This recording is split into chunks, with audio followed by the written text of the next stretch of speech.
ហេតុអីបានដល់ថ្នាក់យកសភៅសិស្សទៅគប់ចោលអ្នកគ្រូខ្ញុំជឿថាតម្រាំដល់ចំណុចមួយនេះអ្នកគ្រូប្រហែលជាស្រក់ទឹកភ្នែករួចហើយនៅចាំទេសៀមដៀលខ្មែរថាម៉េចអាប្រទេសអ្នកក្រហើយក្រអីយើងក្រអីបានគេដៀលក្រការរៀនសូត្រក្រធនធានមនុស្សក្រសេដ្ឋកិច្ចនៅចាំទេបណ្ណាល័យភាសិក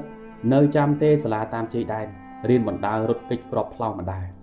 ប្រព័ន្ធដឹកនាំសៀមញញឹមមិនស្ទើរទេនៅពេលដឹងថាសិស្សានុសិស្សកម្ពុជាធ្លោយនៅក្នុងការរៀនសូត្រ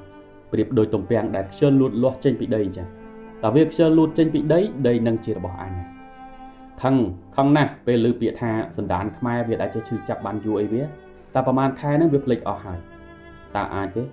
យកការឈឺចាប់បំលែងចេញជាភាពខ្លាំងពិតប្រាកដនិងពោពេញទៅដោយសក្តានុពលនោះគឺការរៀនសូត្រ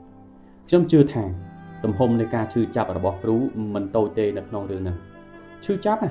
ប្រទេសត្រូវតែឈ្លានពានព្រោះតែយើងក្រអីក្រការរៀនសូត្រក្រធនធានមនុស្សក្រសេដ្ឋកិច្ចឈឺចាប់ណាជនជាតិយើងនៅតាមជ័យដែនត្រូវគេបាញ់សម្លាប់និងប្រមាថមើលងាយធ្វើទុកបុកម្នេញសឹងតែគ្រប់រូបភាពនាពេលកន្លងមកស្រាប់តែងាកមកមើលសិស្សខ្លួនឯងវិញបែរជាបែបហ្នឹងទាហានជួរមុខយកជីវិតទៅបដូរនៅតែឆ្លៀតផ្ដាំឲ្យក្មួយខំប្រឹងរៀនសូត្រទឹកដីទុកឲ្យពូជាអ្នកការពារពេលប្រទេសទុនខ្សោយហើយយើងត្រូវទៅឈ្លានពាន